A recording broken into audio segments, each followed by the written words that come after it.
Welcome. I'm Michelle Cowles, Director of Business Development with Rogers Behavioral Health, and I am your moderator for today's webinar. Joining me today is Dr. Brad Smith, Rogers Oconomowoc Campus Medical Director and Medical Director for our Eating Disorder Recovery Services, along with Dr. Chad Wetterneck, Clinical Director of Rogers Trauma Recovery Services, who is based at Rogers Oconomowoc campuses. Before we get started, I wanted to give a quick overview of the format. The webinar is scheduled for 90 minutes. There is no need to check in. To receive CE credits, you must be logged into the webinar for the entire program. The PowerPoint slides and references will be available after the program via an email sent to CE Go. In addition, a recording of the webinar will be published on the resources section of our website within the next day or two for each of you to rewatch. Dr. Smith and Wetterneck will give a 70 to 75-minute presentation. Following their presentation, I will facilitate a Q&A session. If you would like to ask our presenters a question during the presentation, please use the Q&A button, not the chat button, to send me a message. At the bottom of your screen, you simply click on the Q&A button and on the Zoom taskbar. I will review questions submitted, then the presenters will address them during the Q&A portion of the webinar. Now, I'll turn it over to our presenters. Thank you, Michelle. And again, I'm Brad Smith, and Chad Wetterneck will be joining me in a few minutes. First, a little bit more housekeeping. Disclosures, neither Dr. Wetterneck nor I have any financial disclosures here for this presentation, which is good from an ethical standpoint. From a financial standpoint, maybe not so good. Next slide, please. Today, we're going to try to focus in on a couple of learning objectives. One is to describe at least two strategies for building resilience. The other is to assess relevant areas of need in one's professional and personal care and discover at least two ways to implement self-care. And so today, I will be covering the topic of resilience, and Dr. Wetterneck will be covering the topic of self-care. Next slide. So first, I want to just give an overview that resilience will be covered as it is defined by various professions. Then we'll cover the assessment of personal resilience and also build in some strategies for how to improve upon resilience. Next. And I also want to start with just a big thank you to everyone here on the call, not just for attending today, but I'm sure the vast majority of us on the call are mental health professionals working in a very trying time where the needs have been extraordinary in terms of our communities and our society. And I just want to send a special thank you to everyone on the line here today for all that you're doing to help the people in our communities, our friends, our neighbors, all of our society.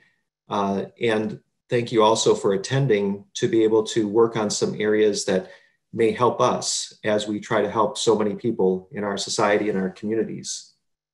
So this concept of resilience first became an interest of mine about 20 years ago. I was asked to do a grand rounds during my forensic psychiatry fellowship on the concept of post-traumatic stress disorder and how to do evaluations in the forensic domains. Now, when I dove into the literature a little bit for that grand rounds, I relearned something that had not caught my attention earlier in my training, and that was that somewhere between 20 to 40% of people who go through major trauma end up with post-traumatic stress disorder. And now the more amazing thing to me is that meant that a majority of people did not go on to develop post-traumatic stress disorder. And so that concept kind of stuck with me or planted a seed for, the discovery throughout my practice of, what is it that is either in terms of the practices of those individuals or the traits that they have where they're able to bounce back from these traumas. Fast forward about 10 years and I started working in the eating disorder field and started to work with individuals who unfortunately were having very chronic or relapsing cases of their eating disorder. And what I was noticing was that when life was throwing a major curveball at them, the eating disorder would come back. And so I started to scratch off the dust of my interest in this field of resilience, because I thought it had important concepts that could help people when they're trying to avoid the recurrence of illness or try to prevent mental health issues from forming in the first place. So I started to dive into the literature a little bit more, putting together some, presentations and some grand rounds. And then, fast forward a little bit farther to this pandemic, and lo and behold, this concept of resilience has taken off in the mental health field, and even more so during the pandemic, as this has become somewhat of a buzzword when it comes to all of the challenges facing us. But let's think of resilience as still an emerging concept in mental health. It's the concept of bouncing back after tragedy or trauma. And one of the concepts we'll take away today is that these are ordinary concepts. They're ordinary traits. They're not extraordinary or superhuman. And we will talk about ways we can learn to get better at these practices and traits to try to help ourselves as we help so many other people. Next slide. This is a busy slide, and I guess I will say here that there will be a lot of slides where I will talk about part of what's on the slide, but the information is there for your reference for other times. But the importance of this topic of resilience, I think, is an important topic in all of our mental health and recovery efforts. But during the pandemic, it's taken on a higher level of importance as we try to learn what helps us and others from slipping into worsening mental health issues or preventing mental health issues from arising during major stresses going on in our environment. So the concept of resilience really has changed and has started to create some evolution in what happens in our mental health fields, where the concept is not just about fixing or helping people with acute symptoms or changing behaviors right now, but it's about strengthening and helping people to avoid future pathology in the future. Next slide. So I'm going to go through the next couple of slides, some different definitions of resilience or different factors identified based on different professions or professional groups. And I'm doing this so that we can get a sense of some of the overlap among different disciplines and how resilience is conceptualized. So from the field of psychology, the American Psychological Association indicates that to build resilience, these are the factors or the practices that will help: making connections, reappraising problems, being able to accept change, setting goals, taking decisive actions, look for discovery from the trauma, having a positive outlook, working on our perspective, having a positive view, and taking care of yourself. Concepts that, sound like pretty good common sense. Next slide. The next is from a variety of professionals in what many of you might know about the Blue Zone studies. And, Dan Bittner is the author, but there are numerous different professionals from the fields of sociology, various people who have specialization in demographics and explorers. But this was a set of studies trying to identify sections of the world that had the highest concentration of people 100 years or older. So it's really more about longevity, not resilience per se, but I think they're so similar that I found it interesting to look at the overlap here compared to what the mental health field is saying about resilience. So for longevity, these individuals, what the common features they had in these communities was that these were individuals who moved naturally rather than taking other modes of transportation. They were people who did not overeat. They generally were people who avoided processed foods and meats. They would drink red wine in moderation. A very important concept that you'll see across almost every discipline that looks at resilience, a sense of having purpose or meaning, for each day to have a specific purpose. People practiced self-care for stress relief. So again, I'll be foreshadowing the second half of the talk, where we'll talk more specifically about self-care with Dr. Wetterneck. The individuals in these communities had a spiritual community. It wasn't the same spiritual or religious background. Each community, each section of the world had different practices, different cultural practices, different spiritual and religious practices, but they had a sense of community about those practices.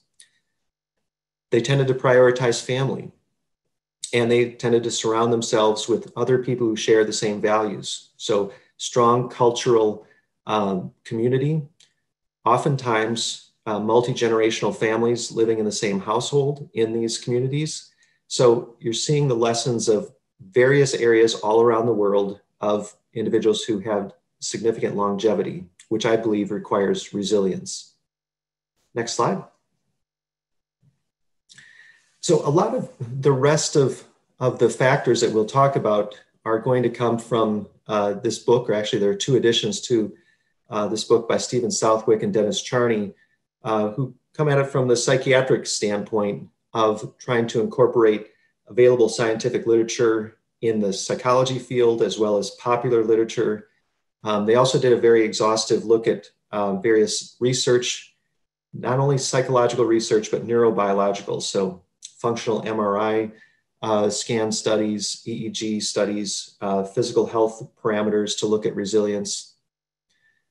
They're both academic psychiatrists, and so their career is based on the study of PTSD, and their own studies with in-depth interviews with highly resilient individuals helped to consolidate what was found in the research and the literature. They primarily interviewed Vietnam POWs, special forces instructors, and then civilian individuals who had endured enormous stress, and consolidated all of this into a format that if you're a mental health professional, if you're an academic individual, there will be meat in the book for you to see and to dig your teeth into. But it's also very accessible as a popular literature book for clients or patients to read also. They wrote it in a very easy to follow format. Next. So what I want to cover then are the factors that came up in their studies as the resilience factors. And you'll see significant overlap in what other disciplines looked at for resilience. And so we'll follow along here. The first four are in a different color. They're blue on the screen here. These are four that were found in high proportion for individuals who are highly resilient.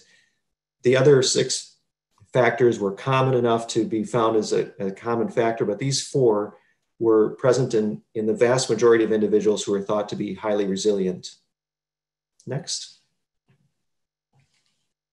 So the first is the concept of optimism. So this stands to reason that if we are individuals who are more pessimistic by nature, it's hard to come out of a difficult situation. And individuals who more naturally possess optimism tend to do better with challenges.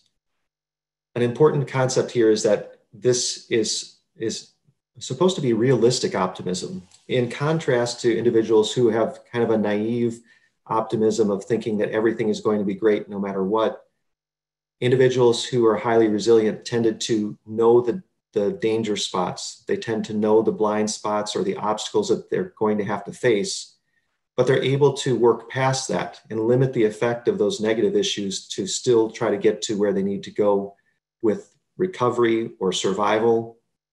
They tended to use cognitive restructuring more naturally. And as we know and will discuss, that's something we teach our patients and our clients in our therapy. So they were using it more naturally.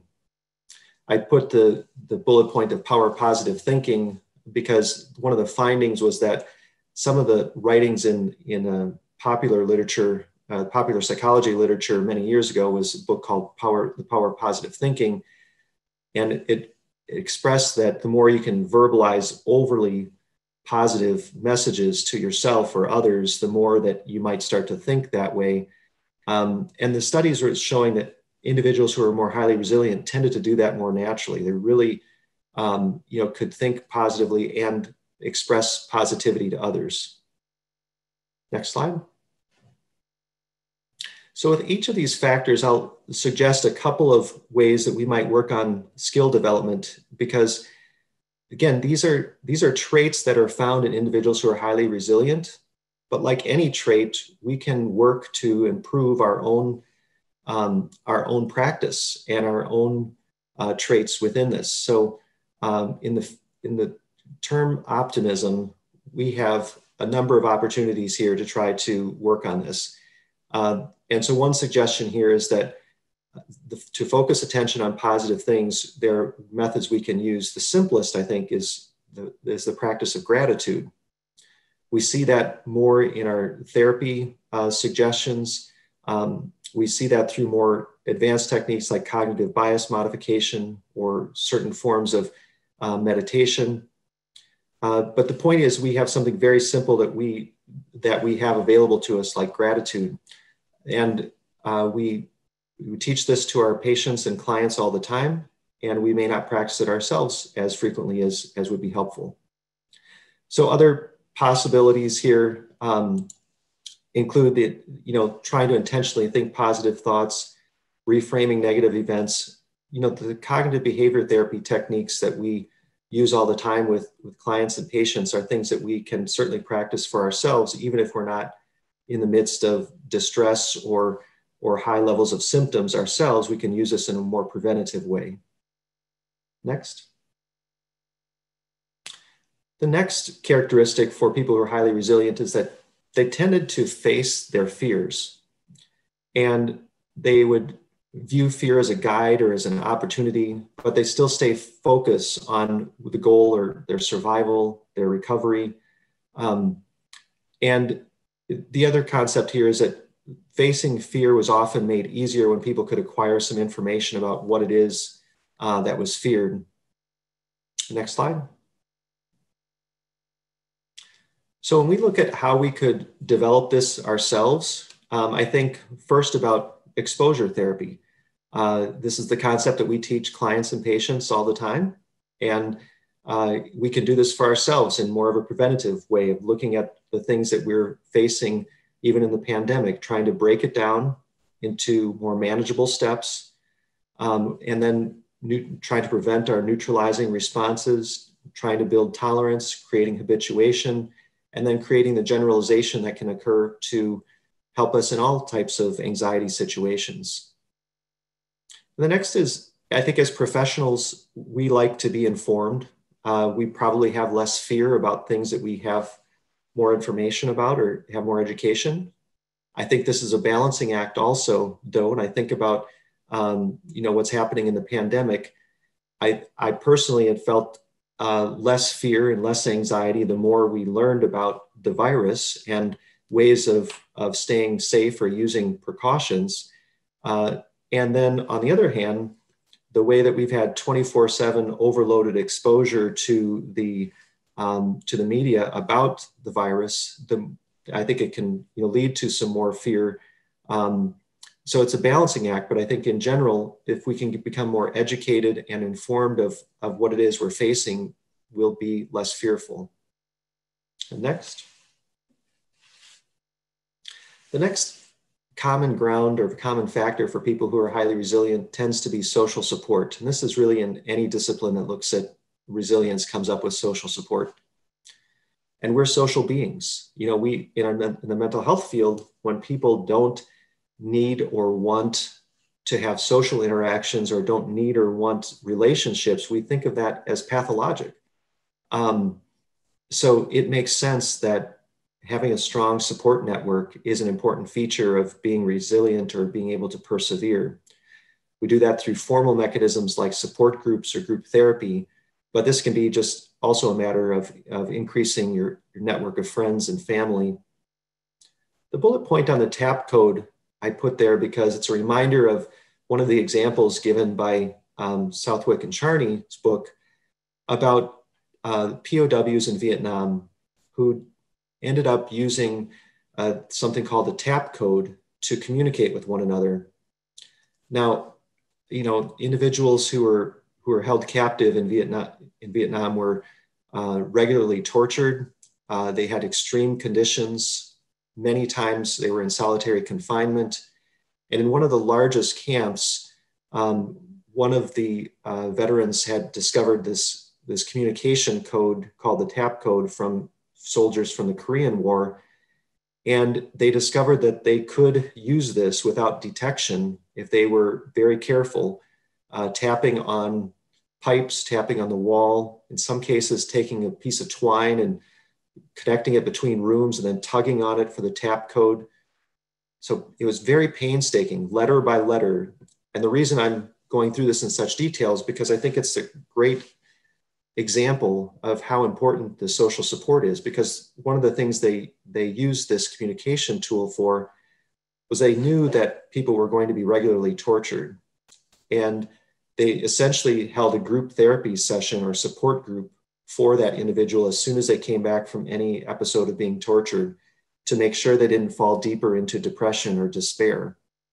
So in the midst of such significant efforts to create solitary confinement, to create no communication, to create no social support, in times of desperation, the human beings were able to figure out a way to have some social support.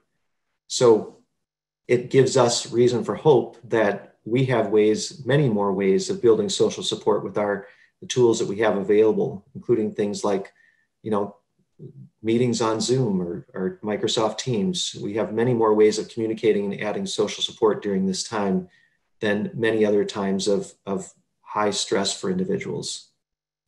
Next. So when we look at the skill development for ourselves, this is, again, kind of lends to the topic of the talk, which is practicing what we teach, that we encourage clients and patients to do these things frequently, to join support groups, to do more professional networking, to establish a basis of like-minded people or supportive individuals. I think really important for us in the mental health field to think about the professional networking right now during the pandemic.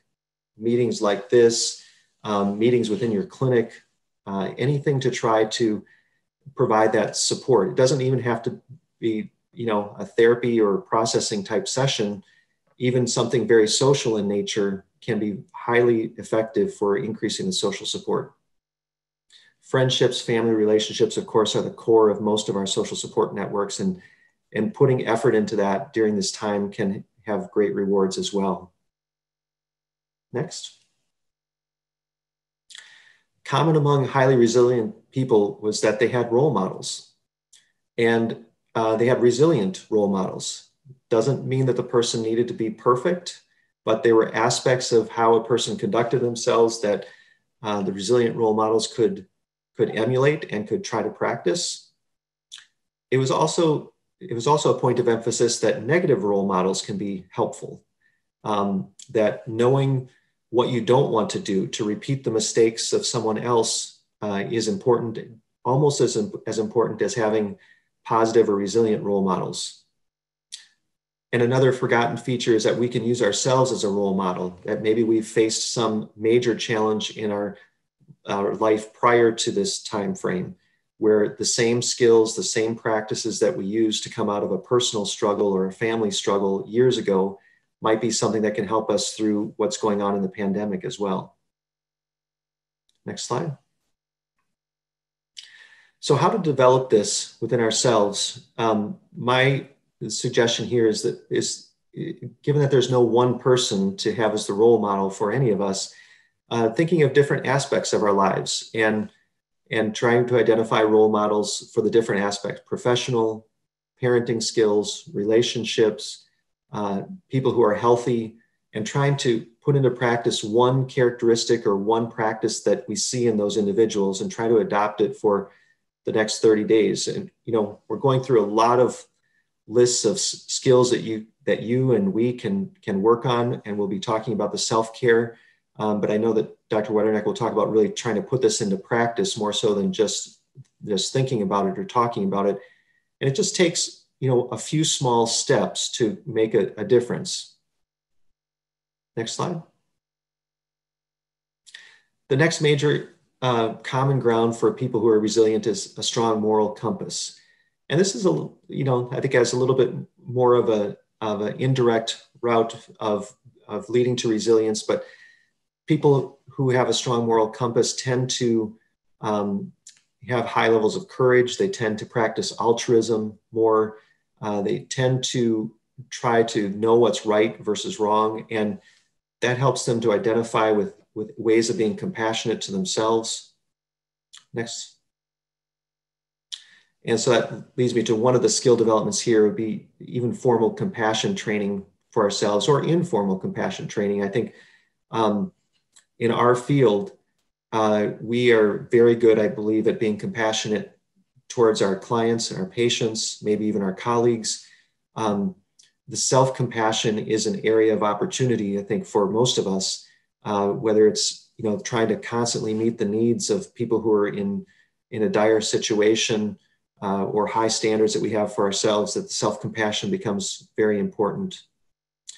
And a concept here is that trying to develop a better moral compass, we often think of this as a major philosophical shift or a major epiphany, but really what we can do to practice this is everyday life situations. And John McCain wrote in 2004, the concept of what he coined, do the duty before me, meaning it's the everyday life situations that we can practice these moral compass skills.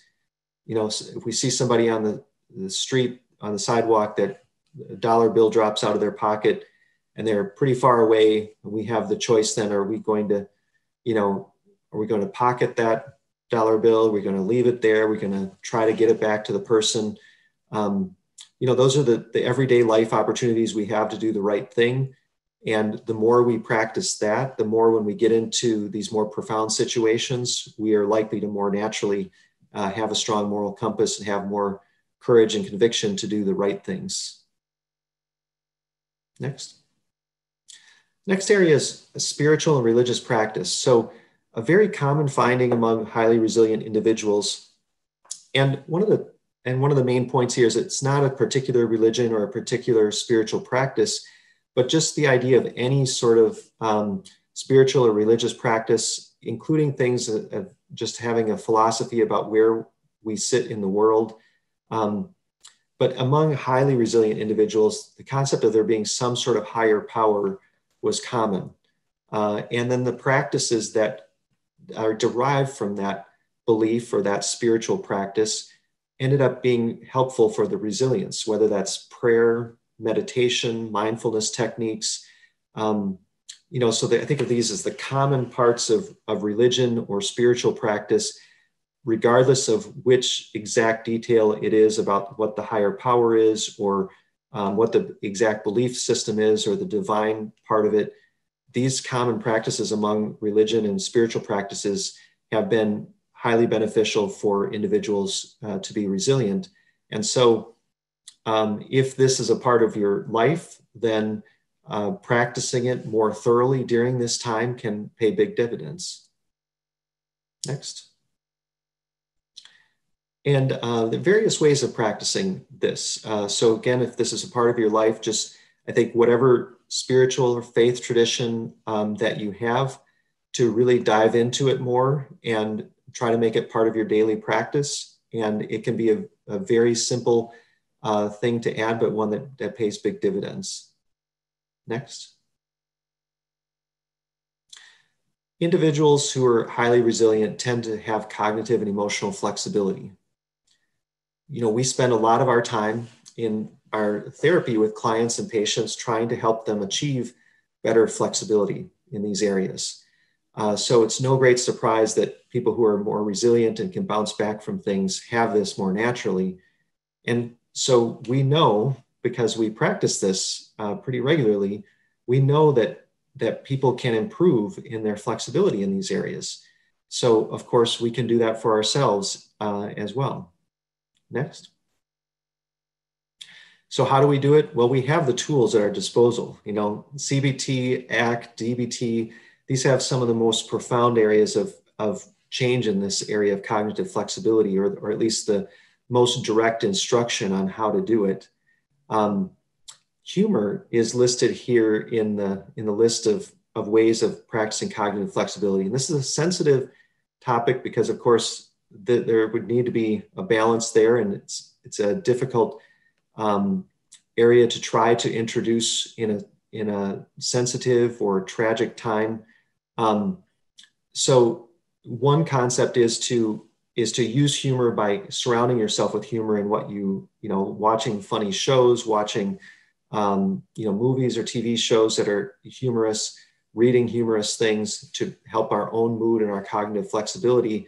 And then, some individuals will even use humor within a tough situation to try to get themselves out of it or to think in a different way. That's a touchier, approach, but it can resonate for some of us, and others it would fall flat. But it is one of the possibilities for improving cognitive flexibility. Next.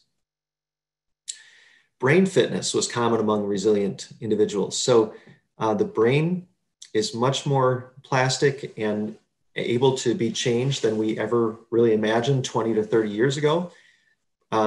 It's hitting about almost 30 years since I started medical school, where really what was discussed there was that by age 25 or 26, what you were really going to have left was just, the pruning of the brain, that there wouldn't be much new generation of neurons, there wouldn't be new pathways forming. And fast forward even 10 years from that, and there's a completely different concept of what happens in the brain. So exercises to help our brain fitness and our flexibility definitely pay off in terms of our overall resilience. Next slide. We have many different ways of helping to develop this, and a lot of this is in the field of aging, where various brain exercise books or workbooks are available. There's also a set of ways of doing things, such as using your opposite hand for tasks, or doing keeping your eyes closed when you're performing tasks, to challenge your brain to do something different. Other, very accessible ways of challenging your brain would be taking up a new instrument. Learning how to play piano at age 40 or 50 is going to challenge the brain in very different ways than how you otherwise use the brain. And other things, such as even our various forms of education, taking a course in a topic we've always wanted to learn about. These are all ways of helping with our brain fitness. Next. Physical fitness. It's well known, the antidepressant, anti-anxiety, and neurochemical changes that can happen with physical fitness. So it's no mystery that it's part of our resilience as well to be physically fit.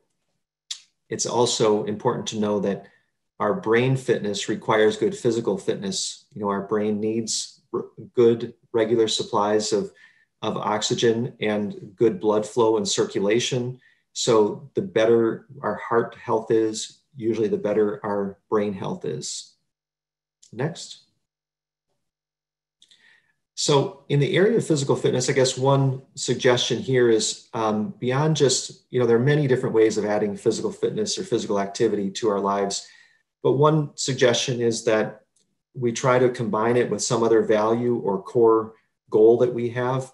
The example I gave here was, if you're going to add more physical activity through walking, then hiking with our family is probably a better way to combine those values and goals that we have versus walking on a treadmill alone. So there are ways to combine these, but there are plenty of ways of introducing more physical fitness into our life. Next. And this area I mentioned earlier when it came to the Blue Zone studies, the concept of meaning, purpose, and the feeling that you're continuing to grow in your life is extremely important in being resilient.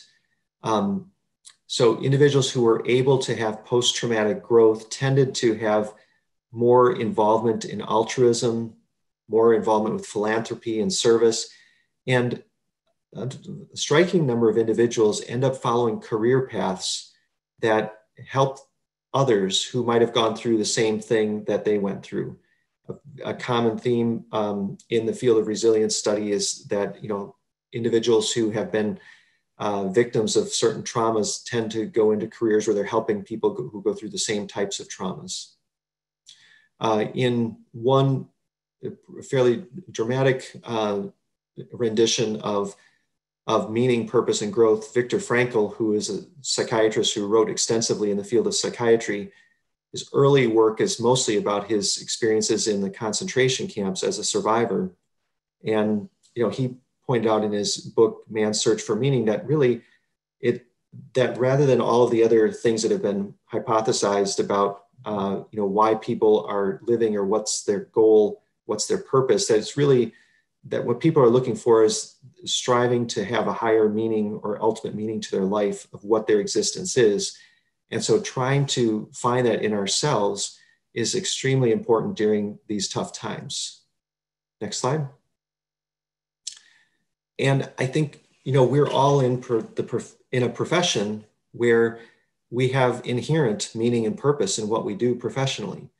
It's extremely important right now. This is an area of high need in our communities and our society in terms of the mental health challenges. So I like to think of this as first asking, what is it I already do? And oftentimes we've forgotten the many meaningful and purposeful things that we have in our lives.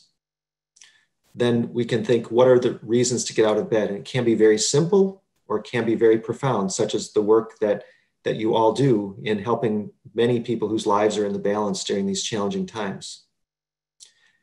And another way to reverse how we might normally think of it, because I think we're often thinking of what do I want with my life? What do I want with my professional or career life? But is to turn it around and say, what is life asking of me? Where are my skills and my talents and my passions? Where are they needed? And that can often lead us into a fit for us that ends up being quite rewarding compared to the 5-year or the 10-year plan that we made for ourselves. Next slide. And finally, I just wanted to share at least one study that looked at mentally healthy individuals and whether there's some form of training that could help with resilience, like could you improve the resilience? And who better to look at this than individuals going through training to become our soldiers. So this is a study done in Marines preparing for deployment. It's through several different academic centers and the Naval Health Research Center, and published in the American Journal of Psychiatry in 2014. Next slide. 281 Marines, 147 received mindfulness-based training, pretty extensive training actually when it went through the details. 134 had training as usual. And at the end of this 8-week study, after this 8 weeks of mindfulness, and then deployed into high stressful situations, further training in high stressful situations, various outcome measures, physical health measures like heart rate, respiratory rate, stress hormones, functional MRI, as well as our more typical type of question and answer questionnaires or outcome measures, all showed significant improvement in the these resilience factors compared to individuals with normal training. So it was one of the early studies to show that stress recovery, so the practices of individuals in a preventative way, can help individuals be more resilient in the times of stress, trauma, or whatever life is throwing at us. Next slide. So for the summary of my section is that resilience is an important emerging area of study and focus. It's getting even more importance during this time of the pandemic when we're looking for ways for people to stay healthy, stay mentally healthy during this time. And that there are several skills that can be taught and practiced, that we can practice these ourselves to keep us healthy, to be able to continue to try to help so many others who need our care right now.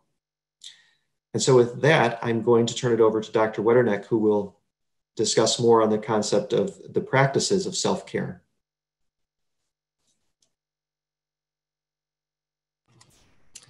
Thank you, Dr. Smith. I really enjoyed your part of the presentation, and including the attention to detail where you said you would go for about 40 minutes, and lo and behold, we're 40 minutes in. I learned a little. I hope you all did as well, and I hope to build on what Dr. Smith presented.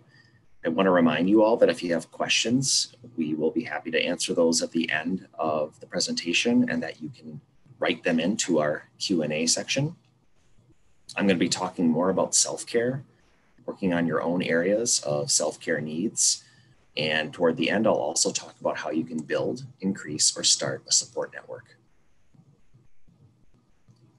During this time, I hope that you'll be listening and watching along, but I'd also like for you to have something around you that you could use to write on, whether that's pen and paper or an open Word document.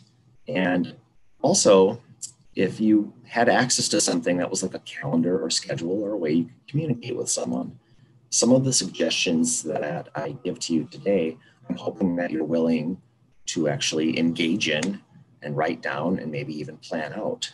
For a couple of them, I might ask that you be willing to even share them in our chat. And I'll only ask that you share things that you're okay with other people reading, but I think it would be nice vulnerability, but also modeling for you to see that you and your peers are all thinking about and taking steps toward better self-care. Dr. Smith touched on this already, but we are really in unprecedented times, including the fact that 2020 has lasted for around 3 years. And we've had to learn and adapt and change many ways in which we do our professional activities, our everyday life, and then of course, our clients, our patients, they're also faced with these same tasks and many things have changed for them. And as he said, we have to recognize that this is somewhat of a new normal and that it's natural for us to feel as though this is more challenging than it was before. I think it's helpful then for us to try to assess whether or not we're doing more or less than we did before these challenging times to try to meet our own needs, and whether or not we're recognizing if we have increased demands or stress, which would be normal. How do we react to them and are we paying attention? I think self-care can mean many things, and we could look at it from a content area or even level or process area. On this slide, you see a number of different areas of content, many of which Dr. Smith already went over, but it can comprise different things we do in our physical world, our emotional world, our socialization, and our spirituality. I also like to conceptualize it as many people believe that self-care is taking time away from everything else that could be stressful. And what I try to emphasize in most of the folks I work with and in my self-care groups is that self-care could be a multi-level process, some of which is getting some actual distance physically or cognitively and emotionally from those things that are stressful for us. But some of it also has to be engaging in activities that we do find to be health-inducing and positive. And we also need to make time to do things like process some of the difficult things that come out of our previous challenges and our new, more current challenges. Throughout my suggestions, I'm going to remind you to just try to focus on what you can control. If we could keep things really simple, I would have you think about what are areas you'd like to change and which ones are actually possible to change, because those are the things that may be under our control. And then we may have a very large area that we have to actually practice some level of acceptance for. I also want you to make sure that you are acknowledging that what you do every day that might seem very basic or rote to you, you're likely doing that right. And I'm not sure if you've taken an inventory of that recently, of whether or not you've been doing things right and consistently for so long that you no longer consider it to be special or right. Also, we'll talk a bit about self-compassion, and many of you may be following Kristen Neff's work on self-compassion. So aspects of self-compassion will include not only treating yourself with kindness, but also making sure that you're aware of what your thoughts and feelings are trying to tell you and trying to put perspective around them rather than only seeing through thoughts and feelings, and making sure that you recognize part of self-compassion is recognizing similarities between you and others and the connections you have with them. So many of these things I might consider to be somewhat basic therapeutic principles. We work on them with our clients probably every time we meet with them. But what I like to tell my therapists is that our clients might need them more than we do at the time, but they work for us too. And we should be engaging them as well. A lot of my presentation is going to come from recommendations from the American Psychological Association and from a book that Norcross and colleagues developed on looking at various areas of self-care, specifically for mental health professionals.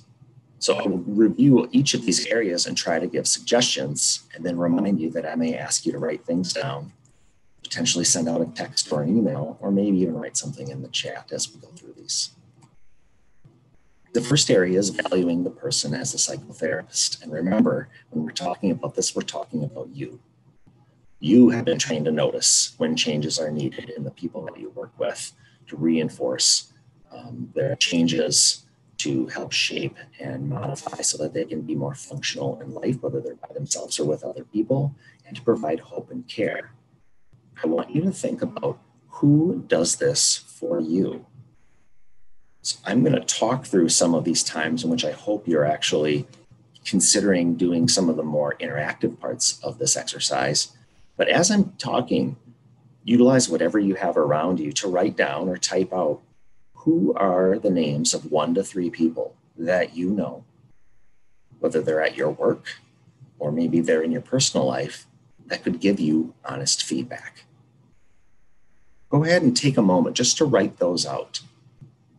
They don't have to be people that are currently giving you feedback, but who would you choose as people you trust to help you know how you are doing and potentially to ask to have some of your needs met?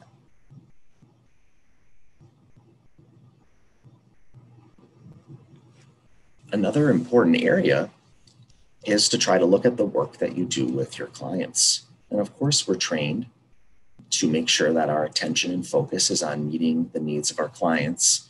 And we're supposed to do this at the almost complete absence of us benefiting from this at all.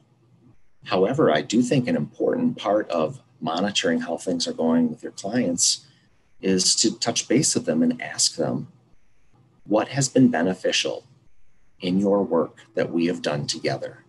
What things have changed to make your life better since you've been in therapy or the group or whatever environment it is that you work in? This will help them recognize their own actions that they've taken. And most of those actions will likely be things that you've either taught them, reminded them of, reinforced them for. And I want to give you permission to accept some of the credit for helping them change and allowing yourself to feel full and proud and knowing that you really helped someone in their life. Now, I'm sure many of you might think about clients with whom you still need to do more work with and help with. But I think right now you could write down, but not in the chat for this one. Think about a couple of the people that you work with that are your clients. Who do you think you've made a difference for and maybe haven't checked in on recently to see whether or not they recognize that as well? And could you ask them as part of your next session or meeting to share some of that information? Another part of trying to value yourself is recognizing what types of things you do to try to cope with all of the stress and challenge you have in your job and with the added pressures of 2020. I want you to try to think about and take a moment as I'm talking to write out coping skills that you're aware of and that you've used before and you think might be effective for you.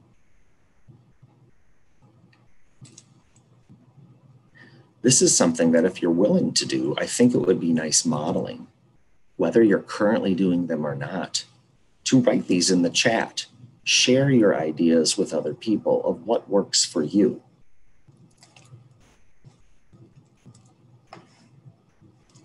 As you're noting some of the coping skills you've used in the past, how many of you are doing some of these things since the pandemic started and are continuing to do them more recently in the past few weeks or months?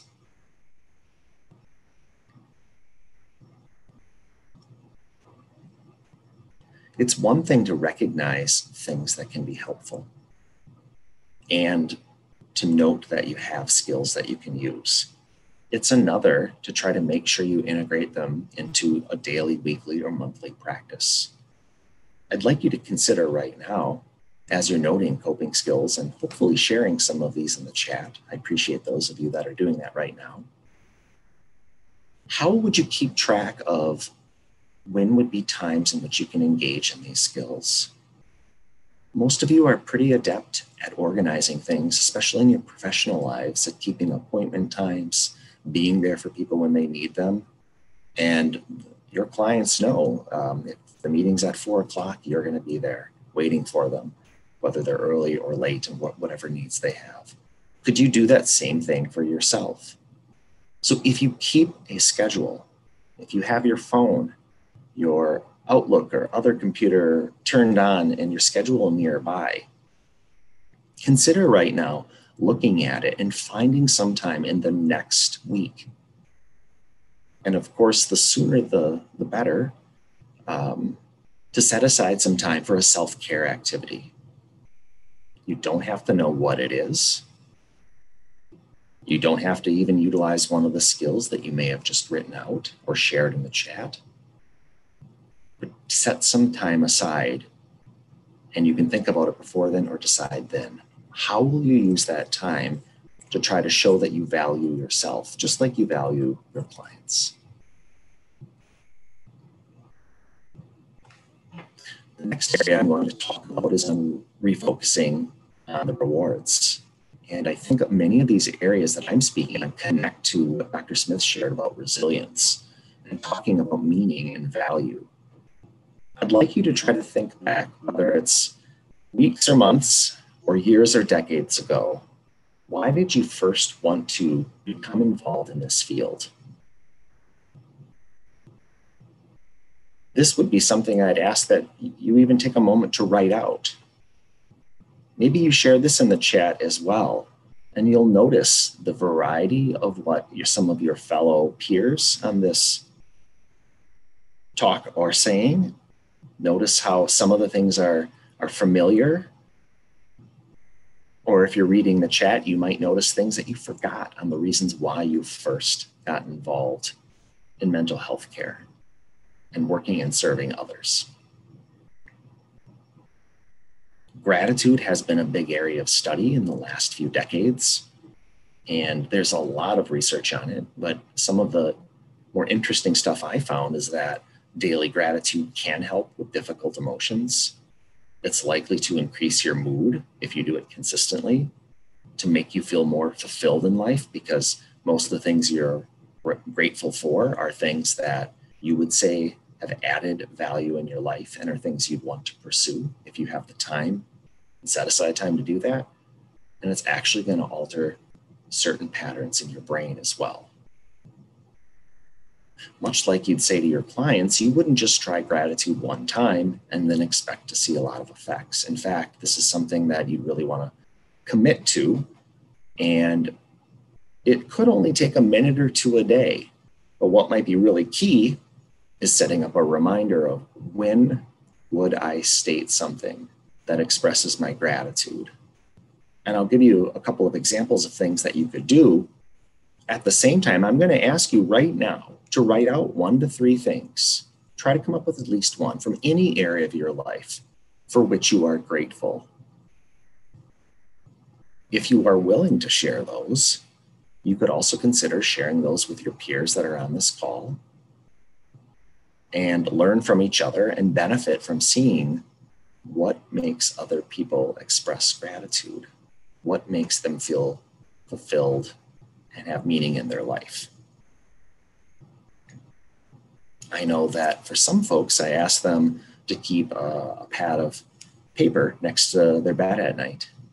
So if they are going to set their alarm or turn their alarm on right before they go to sleep, I ask them just to jot out things that they're grateful for. I know that in my own family, I ask my partner and I to put something that we're grateful for in a fishbowl.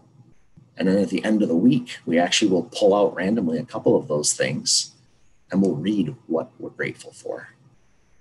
And we'll share that with our kids too, even though we don't ask them to actually put anything in the fishbowl. But it's really, I think, healthy and nice when you hear something that you've done, or you get to share that with people that you care about. And I want to be clear that the research says that you don't have to share gratitude with other people to actually get some positive effects from it, but it likely can enhance the effects. And thank you for those of you that are actually sharing some instances of gratitude with your peers. It's really heartwarming to see that in the chat. It's important to recognize what are some of the hazards and difficulties that come with this line of work. And I'm reminded of taking some of my own advice and what Dr. Smith said about some of his early research into resilience, because I work mainly in the field of trauma and PTSD. And there are some very real threats to mental health professionals working with those that have to listen to trauma stories and supporting those folks that have gone through those traumas. And whether it's secondary trauma or vicarious traumatization, those are just some of the risks in that particular field. But really, we have a great burden on us, even for those of you that work in organizations or in practices where you have people right next door. We're often working in our own office and meeting one-on-one with people. And as we try to do as much good work as possible, there may not be enough breaks. It can lead you to feeling isolated. And as much as we might want to return home or be done with work, which leads us to schedule things one after the other without much of a break, who might you be able to touch base with if during one of your sessions you hear something that's really difficult, or perhaps something unexpected comes up and you're not sure really how to deal with it? But you also know that maybe 10 minutes later, you're expecting to meet with the next person. So I think it's very helpful, whether you work in a community practice, in an organization, that you know someone and they know that you might want to contact them at some point in time during the day. Take some time, and whether you write this in the chat, I don't know if it'd be meaningful for others to see specific names or positions of people that you might talk about, but write down somewhere by your side, who would you reach out to support, even if you haven't done it before? Who is someone that you could talk to during the day so that if you had a need, it wouldn't have to wait till the end of the day, till you returned home, or you just hope that that feeling or thought goes away and maybe you don't have to deal with it. Because for many of us, when we go home, we try to separate from work, which can be a healthy boundary, but it only adds one level of self-care of trying to not be participating in some of that challenging work, and doesn't necessarily allow us to process some of the emotions and feelings that come with us. One thing that I encourage the therapists that I supervise in self-care groups to do is, while once a week for 1 hour, we will share things that try to keep us healthy and recognize challenges, I tell them that they shouldn't wait till that once a week meeting to share these things. That if they find something helpful in getting feedback from others or hearing that other people have some similar struggles, this would be something that I would want them to reflect with someone on their team that they trust, so that they feel like they've been supported before they leave and feel like they need to go home to have an escape. So feel free to acknowledge that this is challenging work, and very important, who could you talk to and reach out to? If some of you are so inclined, and whether you do have someone you talk to and could reach out to that might understand what you're going through, consider sending them a short email or text suggesting that you two chat sometime in the near future. You don't have to know when that is. You don't even have to say what it's about. But it'd be interesting to see if you do that now. I'm going to guess that within the next half hour, some of you are actually going to hear back from some of those people, and you might take some steps forward. I really think Dr. Smith did a nice job of talking about different ways in which we need to pay attention to some daily tasks that affect how our body reacts to different things that we do, whether it's things that we put into it, how we work it, or whether or not we give it enough time to rest and recuperate. So I just want to remind you that there are many things that would be considered health enhancing if we were able to adjust them. And I'd like to recommend that you look at one of these areas and consider, is there something that you can do? Even one instance of trying to set a time in which you potentially set all of your phones and screens and other things down, and make sure that one night this upcoming weekend or sometime next week that you're trying to get a good night's sleep. That whether you exercise currently or not, that you do something that gets you up and around and active. I know it's getting cold for much of the US, and can you go for a walk outside? Doesn't have to be raising your heart rate to a high level, but can you do something that's a little bit more than what you've been doing if you haven't been keeping a regular schedule? Can you schedule breaks into your schedule? Could you eat something that's more healthy, or even add a healthy component to one of your meals? And if you're using any sort of substances and not the potential glass of red wine occasionally that Dr. Smith may have mentioned earlier, can you try to monitor whether or not you're relying on that potentially more than you should be in order to stay healthy and use other coping skills? And of course, if you have those around you, family, friends, a significant other, do you have any access to comfort and physical intimacy? If you have someone where it would be appropriate to get a hug from them, consider doing that sometime in the next day. We often talk to our patients and clients about how they can have better relationships with others. We teach them how to nurture relationships and give them feedback, and we try to develop those healthy relationships in our sessions with them. Who nurtures you, and who helps you understand the impact you have, generally positive, but also potentially areas where you could use more support? Who gives you that feedback, if anyone? Whether you have anyone that currently does that or not, I'd like for you to think about 3 people who have been the most nurturing in your life. If you can, try to pick out people that you may still have access to, because of course, many of us may pick people that where our parents may or may not still be available to us due to geography or no longer being on this earth. I'd still like for you to identify 3 people that are currently here that do nurture you, and write those out.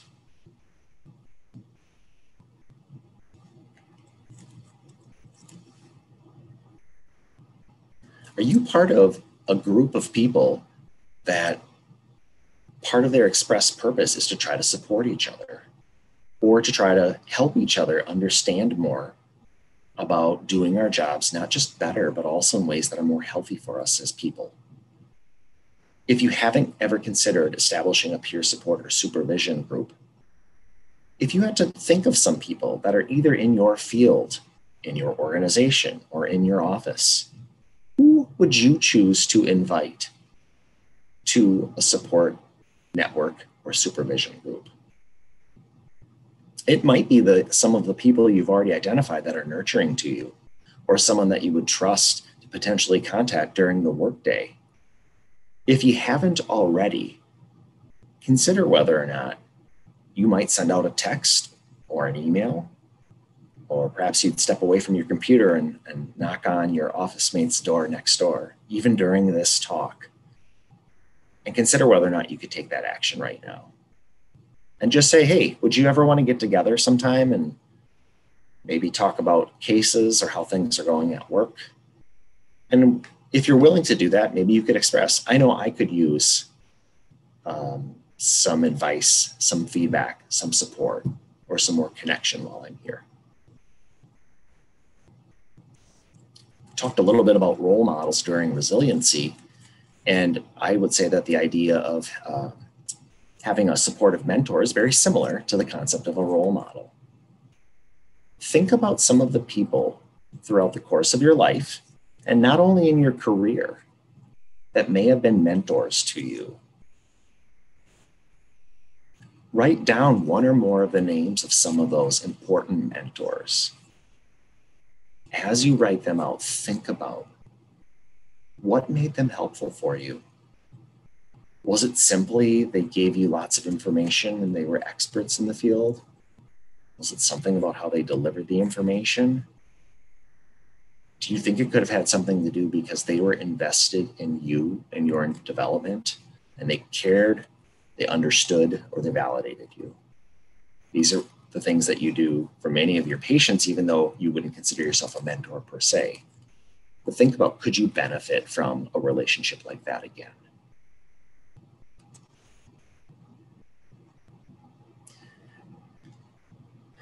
Some of the hazards in our jobs sometimes become a little bit more apparent when we recognize that we either haven't identified when we have boundaries in what we do in work. And sometimes that's with our clients and people we're there to support. And sometimes it's in our work environment and with peers or other people in our work environment. Try to take a review of what do you do to try to set up boundaries to address some of the things that may come up for you, whether they be patient complaints, difficulties that you have with organizing or managing your space or time, or even disagreements with coworkers. For your clients, these might be things that you can actually build in to some of the materials you give them when you first start working with them. So try to have and review your policies. How clear are they on whether or not people can have sessions above and beyond what you've already agreed upon, potentially if you see people on weekly appointments? Do you have it clear whether or not there's a late appointment policy, whether or not you're willing to take telephone messages, email contact, including what are the windows in which you might be looking at phone messages or email, so that if you don't want to be looking at them all night and before you get into work, people know that if they email you, they can expect a reply at some point, but that you don't check it continuously at all times during the evening and night, assuming that's when you don't work. Think about how changes to your caseload and types of clients that you see might reduce some of your demands. So some of you might see a wide range of people with a wide range of needs, and this may provide some variety to you, or it might provide a little bit more challenge because you're not always working on the same things with each of your folks. You can run into similar issues if you consider yourself more of a specialist in an area. And what you end up finding out is that most of the clientele that you work with are actually folks that haven't been able to receive help from other people that might be fine clinicians but don't have the specialized training. And they may actually be the folks that have gone through lots of therapy previously, and it might be more challenging for any therapist, even if you are a specialist. So if you work in areas where you offer crisis sessions, where the level of emotionality that occurs during session can be really challenging, or the stories that you hear might be really traumatic, consider whether or not can you diversify some of your caseload. Can you make sure that even if you have the skills to work with those that have the greatest need and need a high level of specialty, and that may be what you do, can you make sure you're also working with people that might also be new to therapy, receptive? Now, how do you know this? Well, chances are if you work in the field, you may already have somewhat of a reputation of being able to work with certain clients. Let those people that are referring people to you know, I'm looking for a wider range as well. And if you are becoming overwhelmed with your caseload at all, think about whether or not you've ever said no to taking on new cases, whether you've ever scheduled to have a time, maybe even if it's only for a week, to have a few less hours where you're seeing patients, and set aside that time to review some of your practices, to engage at more self-care, or just to have longer breaks between your sessions. Many of these things also apply to some of the work you have with your colleagues, or if you work with administrators in your setting. Learn how to say no to some of the requests and practice that. Part of setting boundaries may be also to make sure that when you go home, you are able to wear different hats. You probably have enough hats to wear in your current work setting. You should have some other ones at home. They shouldn't all feel like work though. So try to develop some identity with other things that can increase your meaning and value in life. Oftentimes that's going to be activities you like doing, and many times that could be with family or with friends. While it can be convenient to have friendships with people you work with and quite beneficial because you can talk about work, it's probably a good idea to also see if you can make friendships from other areas of your life so that you don't feel like work is always the commonality that you have.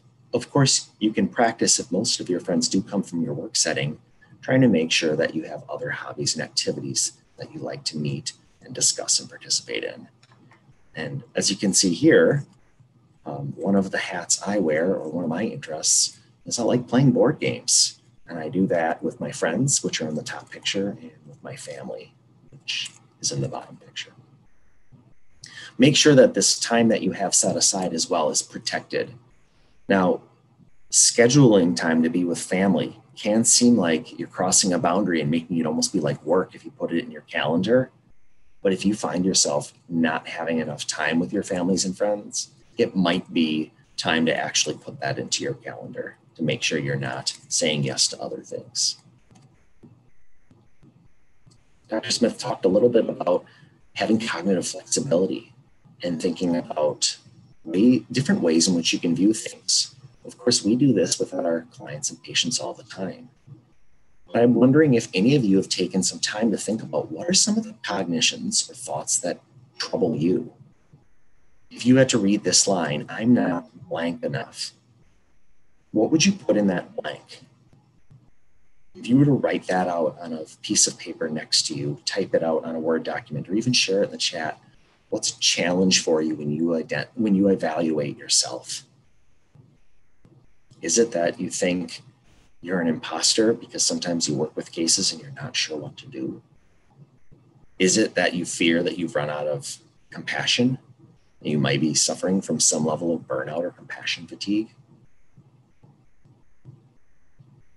We have to keep in mind that we want to try to identify all objective data and principles for all, and we might have had really good training on trying to identify these things. But most of our patients and clients do not come in meeting what we were taught was an ideal case.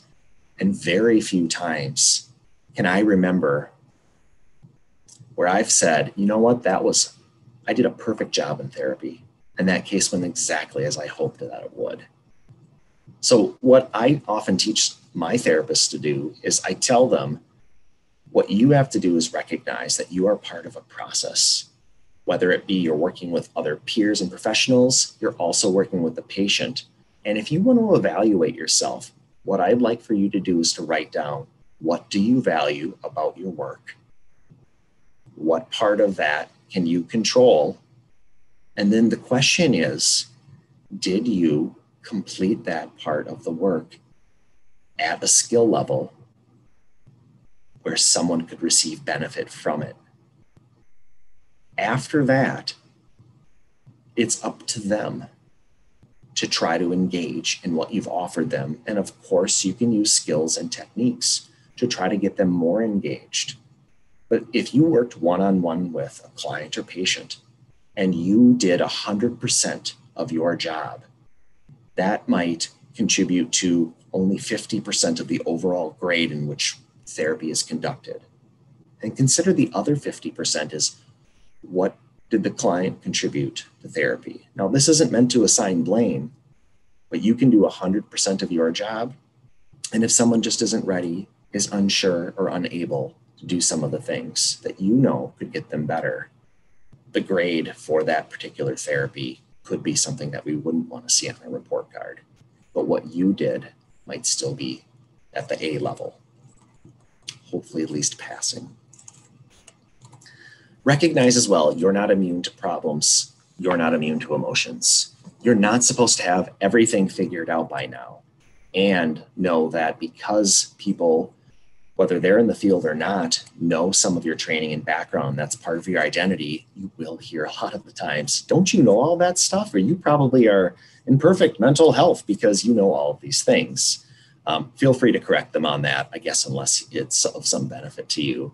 But they need to know that you need help And sometimes you might feel like you're an imposter. Well, they might feel like they can't help you unless you're willing to be vulnerable as well. I'm noting that we're getting close to the end, and I'm going to say a couple of things about each of the remaining slides if possible before we take about the last 10 minutes or so to field questions. Part of doing proper self-care is to make sure that you are getting some escape from what you do, even if you find that very fulfilling. So when you take a break and when you take vacation, plan to be disconnected from work. We can understand how valuable this work is to you. But if you assign or talk about having someone cover what it is that you're going to do, allow them to do that. Trust that they'll be able to cover it. Prep your clients weeks or months in advance to let them know that things are going to go okay. And then think about, what do you do to separate yourself and recuperate and rest and get some enjoyment? What you might see for me is, if we were allowed to travel, I'd be going to Italy as much as possible. But I will settle for a good kayak adventure for a few hours, either by myself or with one of my daughters. I want you to consider taking a look around at your environment as well. And whether you share this in the chat, you just write it down, look around and see, is there anything right now in your setting that if you look at and focus on, you might consider smiling? Like it gives you a positive memory. You feel connection with something. If I look around, I can see a photo that I took with some of my staff at one of our organization's end of the year gatherings where we're all wearing funny hats.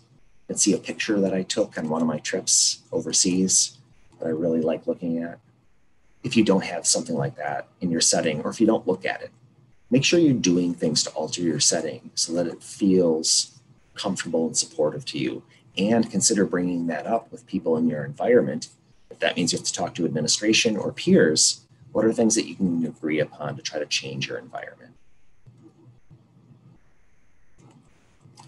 Many of you are therapists. Many of you are supporting therapy. Consider getting therapy yourself. Whether or not you're able to do that, there are probably other things that you could do to try to get some sort of emotional outlets and ways in which you can express yourself. Some of these could be things you engage in that are creative arts or expression. And the person you see in the picture there, probably wearing almost the exact same purple outfit, is me at a conference in Boston, singing songs that make me feel good during karaoke. And it's something I recognize that I like to connect with, and it's a way that I have an outlet from some of my stresses. I'd be remiss if I didn't comment on this slide at all. That is cultivating culture, spirituality, and your mission. You heard about some of this when we talked about meaning and finding meaning in your life. Part of what you can do is look at, what are some of the things that define your identities? If I asked you, who are you? How would you respond?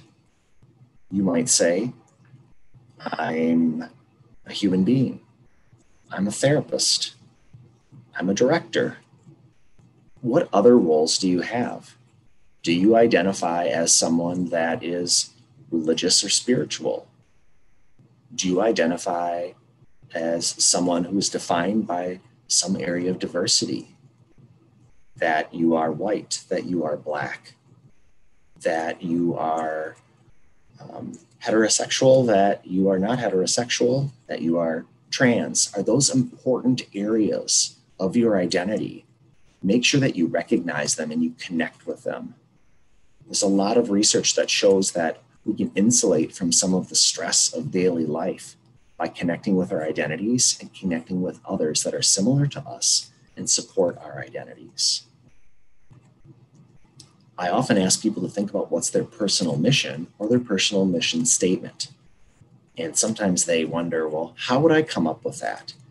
And so sometimes I ask them to do what I call an end of career exercise, where they imagine that they're talking to a group of people that they worked with over time, some of which they know now and some of which they haven't even met yet.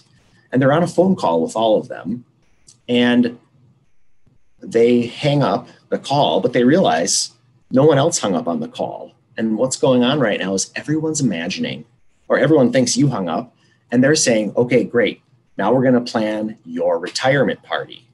I want to know, what is everyone going to say on how this person affected their lives or how they watched you affect other people's lives? And then you hear and eavesdrop on this call. Now that might be against your moral compass, but go with me on this. What would you hope they said about you? What would they hope they recognized that are things that you value and you would want to be seen by others, not because you want their praise or acknowledgement, but because you think they're important?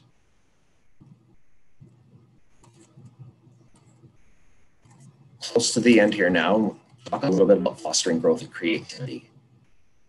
Consider yourself to be a lifelong learner. You don't know everything there is to know right now. Those comments Dr. Smith made about pruning in the brain and that we're not going to make more neural connections, when we now know that there is neuroplasticity, neurogenesis, things do change throughout your entire life. Pick topics that can expand what you know. And I might suggest that you pick topics such as learning more about culture and diversity, and commit yourself to being a lifelong learner to that area or something else. That's an area where we're going to continue to know more about how people live differently from us or other groups. And it should be something that we want to do in order to understand others. I do want to talk a little bit about developing a peer network. I've already tried to highlight, and Dr. Smith has already pointed out, the importance of staying connected to others, staying connected to your peers.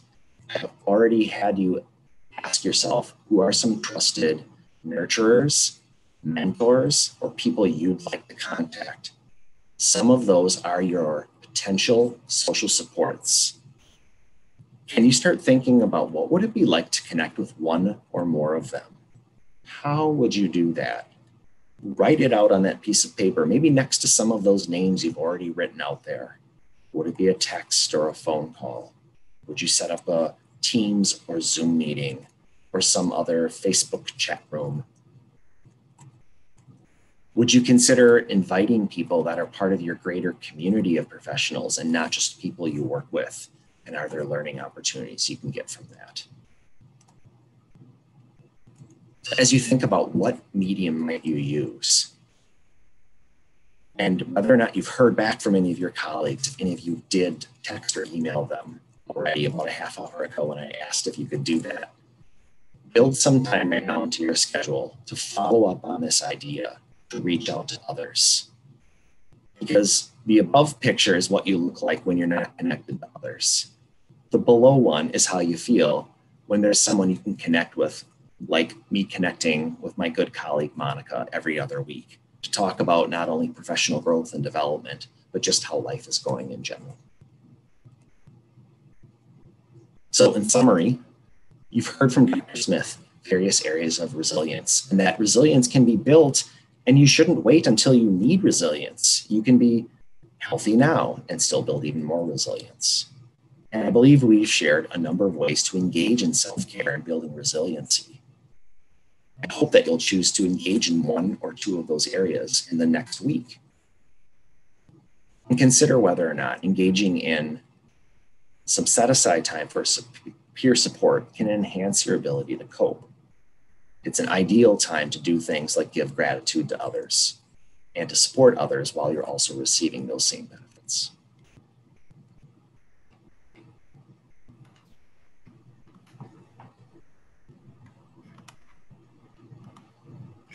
Thank you again, Dr. Smith and Wetterneck, for taking the time away from your clinical practice to share these valuable insights with us.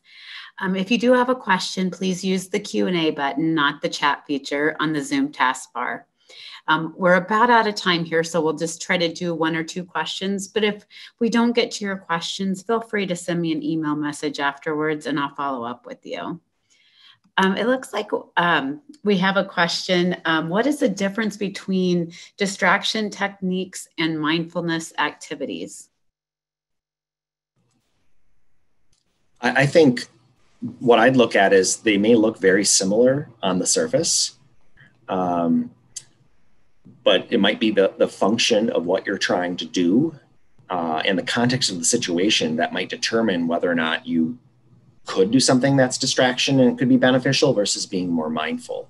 So we often look at distraction as something that might be helpful to get someone through a moment in which they otherwise would be potentially overwhelmed with emotion or have too distressing of a thought to deal with. And then we still would recommend that they are willing to look at those feelings and thoughts and reconnect with those experiences, potentially in a more of a mindful coping skill sort of way, to make sure that they didn't just avoid it temporarily and it's something that comes up again and could be challenging for us in the future. Thank you. And a nice comment, someone said, taking this training is allowing me to self-evaluate myself, also taking time off of work and do more self-care for myself. So thank you.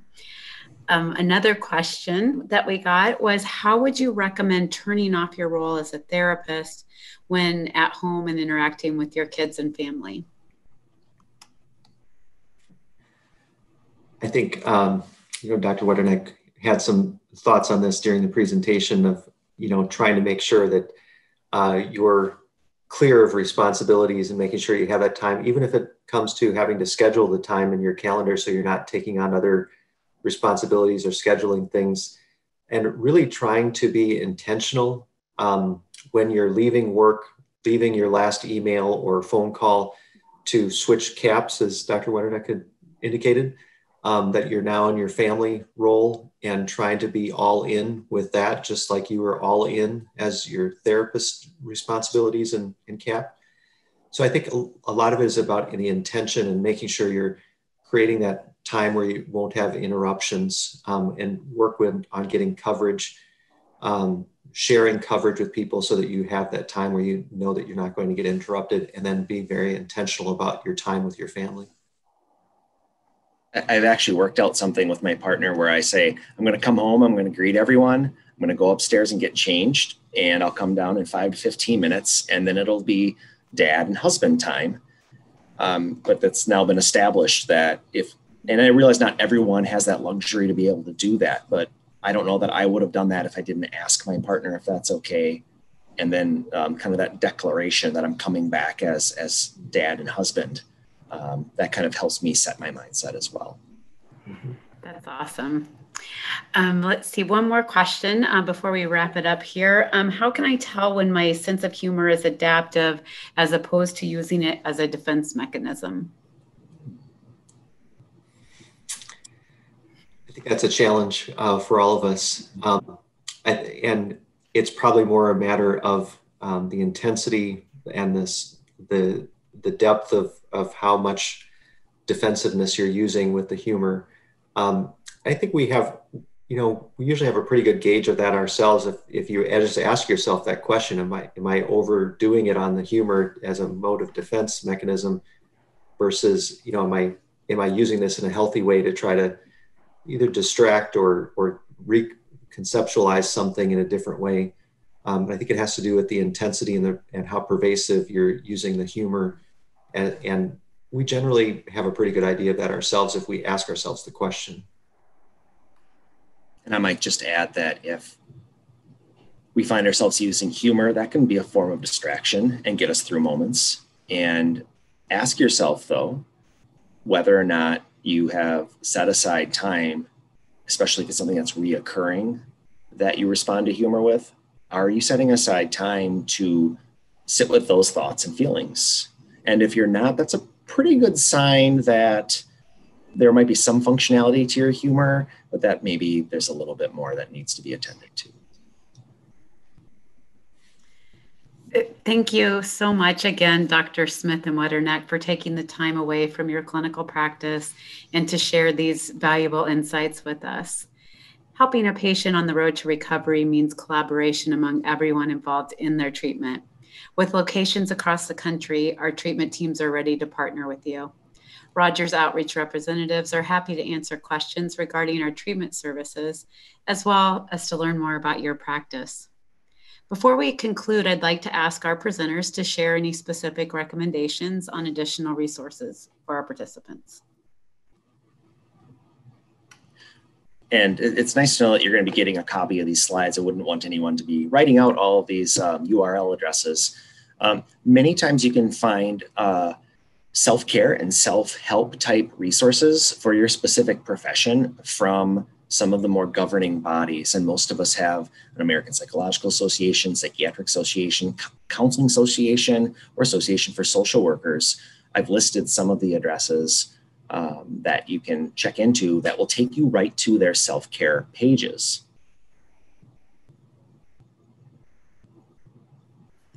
Thank you.